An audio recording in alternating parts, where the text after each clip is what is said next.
السلام علیکم ناظرین، بسم اللہ الرحمن الرحیم۔ دعا قبولیت میں وقت کیوں لیتی ہے؟ یقیناً آپ خود سے یہ سوال کرتے ہوں گے کہ جب سب کچھ ناممکن لگ رہا ہے تو یہ حالات کیسے بدلیں گے؟ ہمارے یہ حالات ہمیں آہستہ آہستہ نا امیدی کی تاریکی میں کھینچ لیتے ہیں اور ہمارا دل بے بسی سے بھر جاتا ہے اور آنکھیں امیدی کی ایک کرن کی تلاش میں رہتی ہیں۔ تو کبھی آپ نے سوچا ہے کہ ایسا کون سا عمل آپ کی دعاؤں کو قبولیت کی دہلیز تک پہنچا سکتا ہے؟ تو آج ہم ایسے ہی کچھ اشاروں کے بارے میں جانیں گے جن میں اللہ دعا کی قبولیت کی نوید دیتے ہیں، جن میں اللہ تعالیٰ ہمیں یقین دلاتے ہیں کہ ہماری کوئی دعا کبھی رائگاں نہیں جاتی، جن میں اللہ تعالیٰ فرماتے ہیں کہ وہ ہمارے دلوں کی ہر پکار کو سنتے ہیں۔ تو سب سے پہلے ایک بات ذہن نشین کر لیں کہ اللہ تعالیٰ یقین اور آزمائش کے لیے بس اپنے خاص بندوں کو چنتا ہے، اور جنہیں چن لیتا ہے وہ اللہ کے انتہا پر راضی ہو جاتے ہیں۔ پھر ہم ہر اس سانس پر یقین رکھتے ہیں جو اللہ نے ہمیں خود تک لے جانے کے لیے دی ہے۔ پھر ہم خود کو معاف کرنا سیکھ جاتے ہیں، پھر ہم اللہ کے فیصلوں میں اپنا سکون تلاش کر لیتے ہیں۔ آپ ذرا اس آیت پر غور تو کرے، آپ کا رب آپ کو کتنی پیار سے جواب دے رہا ہے۔ اور جو کوئی اللہ پر توکل کرتا ہے تو اس کے لیے وہ کافی ہے، اور تمہارا رب اپنا کام پورا کر کے ہی رہتا ہے۔ توکل کے دو مرحلے ہوتے ہیں، ایک وہ جب اس بات کا یقین ہوتا ہے کہ جو مانگا ہے وہ مل جائے گا، دوسرا وہ جب اس بات کا یقین بھی ہوتا ہے کہ جو مانگا ہے وہ نہ بھی ملا تو اس میں کوئی نہ کوئی بہتری ضرور ہوگی۔ ہم پہلے مرحلے تک تو پہنچ جاتے ہیں مگر دوسرے مرحلے تک پہنچنے میں بہت وقت لگتا ہے، کیونکہ دل یہ نہیں مانتا کہ جو چاہے وہ نہ ملے، مگر رفتہ رفتہ زندگی سب کچھ سکھا دیتی ہے، کبھی گرا کر تو کبھی سنبھال کر۔ مگر یہ بھی سچ ہے کہ وقت گزر جاتا ہے، کوئی ساتھ چلے یا نہ چلے، کوئی اپنا بنے یا نہ بنے، اللہ ہی سب کا سب سے بڑا کار ساز ہے، اور یہ دنیا نہ تو آپ سے کچھ لے سکتی ہے نہ آپ کو کچھ دے سکتی ہے۔ مگر یاد رکھیں، ڈر، خوف اور مایوسی نہ تو آپ کے دکھ کم کر سکتی ہے اور نہ آپ کے لیے خوشیوں کے دروازے کھول سکتی ہے۔ وہ رب صرف آپ کے یقین اور صبر کو آزماتا ہے۔ جب ہم ٹوٹ کر بکھر جاتے ہیں تو سب سے پہلے اللہ کو دکھائی دیتے ہیں۔ جب ہم اس کائنات میں خود کو اکیلا محسوس کرتے ہیں تو اللہ کو اپنے ساتھ کھڑا پاتے ہیں۔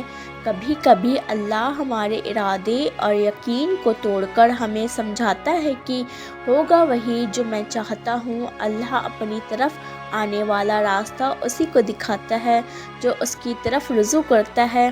آپ کی بہتری کس میں ہے، آپ کا رب بہتر جانتا ہے۔ نصیب کا لکھا مل کر ہی رہتا ہے، کب، کہاں اور کیسے یہ سب میرا اللہ جانتا ہے۔ آپ یقیناً اپنے لیے بہت کچھ سوچتے ہوں گے، بہت سے منصوبے بناتے ہوں گے اور یہی سوچتے ہوں گے کہ اب میرا کام ضرور ہو جائے گا۔ آپ اصل میں صرف آسانی رکھ لیتے ہیں اور آپ کو یہ نہیں پتہ ہوتا کہ جو فیصلہ آپ اپنے لیے لے رہے ہیں کیا اس میں آپ کے لیے خیر ہے؟ کیا آپ کا وہ منصوبہ یا آپ کا وہ فیصلہ مستقبل میں آپ کی خوشیوں اور بہتری کا باعث بھی بنے گا؟ یاد رکھیں، ایک انسان رب کے بغیر کچھ بھی نہیں ہے، نہ وہ مستقل طور پر دنیا والوں سے اپنی کوئی خوشی خرید سکتا ہے اور نہ ہی مستقل راہیں۔ وہ آپ کو صرف بتانا چاہتا ہے کہ وہ کون ہے جو آپ کے بکھرے ہوئے وجود کو سمیٹ سکے۔ اللہ آپ کے دل میں جھانک لیتا ہے، پھر جب وہ آپ کا خالص یقین دیکھ لیتا ہے تو یقین کرے وہ آپ کو خالی ہاتھ نہیں لوٹاتا۔ اللہ تعالیٰ فرماتے ہیں، یقیناً تمہارا اللہ بہت قریب ہے اور جلد قبول کرنے والا ہے۔ آپ تو وہ خوش نصیب ہیں جو اللہ کے در پر آئے ہیں۔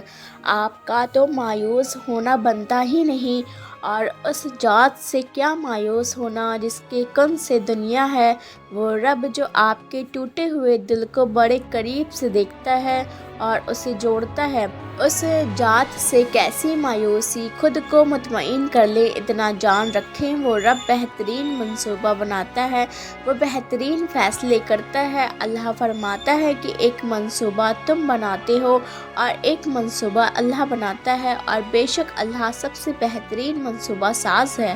اس کے جواب میں بھی حکمت ہوتی ہے اور اس کی خاموشی میں بھی حکمت ہوتی ہے۔ آپ سنا کریں دل لگا کر، جو آپ کو بتاتا ہے۔ جو راستے اللہ تعالیٰ سے جڑ جاتے ہیں وہ بہترین ہو جاتے ہیں۔ اللہ تعالیٰ کی طرف جانے والا ہر راستہ دل کو سکون بھیجتا ہے۔ ایسے محسوس ہوتا ہے کہ اکیلے ہونے کے باوجود بھی کوئی ساتھ ہے۔ اس سے جڑنے والی غنی ہو جاتے ہیں، جو اس سے جڑتا ہے وہ اسی کے دل میں ہمیشہ کے لیے بس جاتا ہے۔ اس کی زندگی کے چاروں اطراف میں محبت الہی ہوتی ہے۔ اور یاد رکھیں، اللہ تک ہم اچانک نہیں پہنچ جاتے، بہت لمبا سفر طے کر کے اس تک رسائی ملتی ہے۔ جب ہمیں اڑان کا شوق ہوتا ہے تب وہ ہمیں منہ کے بل زمین پر گراتا ہے، پھر جب یقین کے پر زخمی ہو جاتے ہیں تو ان زخموں کی محبت کے ذریعے بھرنا سکھاتا ہے، کبھی اپنی رضا سے آزماتا ہے اور کبھی ہماری رضا عطا کر کے ہمیں اپنی طرف لاتا ہے۔ وہ ہم سب کو مختلف ذریعوں سے پرکھتا ہے، آہستہ آہستہ ہمیں اپنی طرف کھینچتا ہے۔ آپ بس اللہ پر توکل رکھیں، یہ مت سوچیں کہ جو مانگا ہے وہ ملے گا کیسے، بلکہ انتظار کریں کہ جو مانگا ہے وہ ہر حال میں ملے گا۔ کب اور کیسے، اس بات کا فیصلہ وسیلہ بنانے والی پر چھوڑ دیں، اور جان رکھیں آپ کا صبر آپ کی سب سے بڑی طاقت ہے، ایسی طاقت جس میں اللہ نے آپ کو سنبھال رکھا ہے۔ وہ جانتا ہے آپ نے اپنے اندر کیا چھپا رکھا ہے۔ آپ کا نماز میں یوں رونا اور آسمان کو یوں خاموشی سے دیکھنا، وہ اس سب سے واقف ہے۔ صبر اور یقین رکھیں، جلد اللہ آپ تک اپنی مدد بھیجے گا۔ اللہ تعالیٰ جب دعاؤں کا جواب فوراً نہیں دیتا تو وہ بار بار مانگی ہوئی دعائیں معجزہ بن جاتی ہیں۔ اپنے رب کا فیصلہ آنے تک صبر کریں۔ اللہ فرماتا ہے کہ تم ہماری نگاہ میں ہو، اللہ نے کس کو کس سے کب ملوانا ہے اس بات کا فیصلہ وہ خود کرتا ہے، اور دیکھنے والے دیکھتے رہ جاتے ہیں۔ اللہ ہی ہے جو دل کی خاموشی کو بھی سمجھ لیتا ہے۔ اللہ جو کرتا ہے اچھے کے لیے کرتا ہے، آپ نہیں جانتے مگر وہ خوب جانتا ہے۔ وہ انسان کبھی ہار ہی نہیں سکتا جس کی امید اللہ تعالیٰ سے ہو۔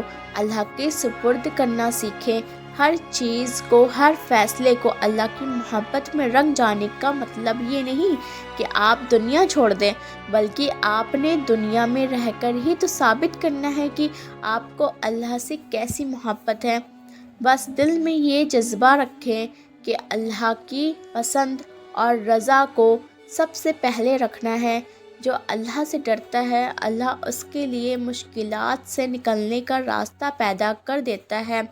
صبر کرنے والے لوگ خوبصورت اہتمام پائیں گے انشاءاللہ۔ آپ بس یقین رکھیں، پھر دیکھیں وہ کیسے اس یقین کی ڈور کو کبھی ٹوٹنے نہیں دے گا۔ دعائیں ہمیشہ قبول ہوتی ہیں، اور دعا مانگی ہی اس لیے جاتی ہے کہ وہ قبول ہو، اور وہ قبول ہوتی بھی ہیں، لیکن وقت پر بس انتظار درکار ہے۔ دعائیں نظر سے اوجھلی ہوتی ہیں، کسی کو دکھائی نہیں دیتی اور نہ ہی سنائی دیتی ہیں، لیکن جب قبول ہوتی ہیں تو دکھائی بھی دیتی ہیں اور سنائی بھی دیتی ہیں۔ سنو، سفر اب ختم ہونے کو ہے، منزل آپ کے قریب ہے، عنقریب آپ کے آنسو خوشی کے ہوں گے، آپ کی زندگی پھر سے مسکرا اٹھے گی انشاءاللہ۔ دوستو، امید کرتی ہوں کہ آپ کو یہ ویڈیو پسند آئی ہوگی، اور اس ویڈیو میں نے جو آپ کو باتیں بتائی ہیں، امید کرتی ہوں کہ آپ کو یہ باتیں بہت پسند آئی ہوں گی۔ اور اللہ پر توکل، یقین رکھیں، دعا کرتے رہیں، صبر کرتے رہیں، اللہ ہم سب کی مشکلیں آسان کر دے اور ہم سب کی دعاؤں کو قبول فرما لے۔ اللہ ہم سب کی نصیب اچھے کرے اور ہماری دعاؤں کو قبول فرما لے۔ اللہ پاک ہم سب کے گناہوں کو معاف کر دے۔ اللہ سے دعا کرتے ہیں کہ اس ویڈیو کو جس نے بھی دیکھی ہے، اللہ سب کی جائز دعاؤں کو قبول فرمائے۔ آمین ثم آمین۔ کمنٹ باکس میں آپ بھی آمین ضرور بول دیجیے گا۔ چینل پر پہلی بار آئیں تو سبسکرائب بھی ضرور کر دیجیے گا۔ ملتے ہیں نیکسٹ ویڈیو میں، جب تک کے لیے اپنا خیال رکھیے گا، دعاؤں میں یاد رکھیے گا۔ اسی طرح کی اور ویڈیوز دیکھنے کے لیے چینل کو سبسکرائب ضرور کر دیجیے گا۔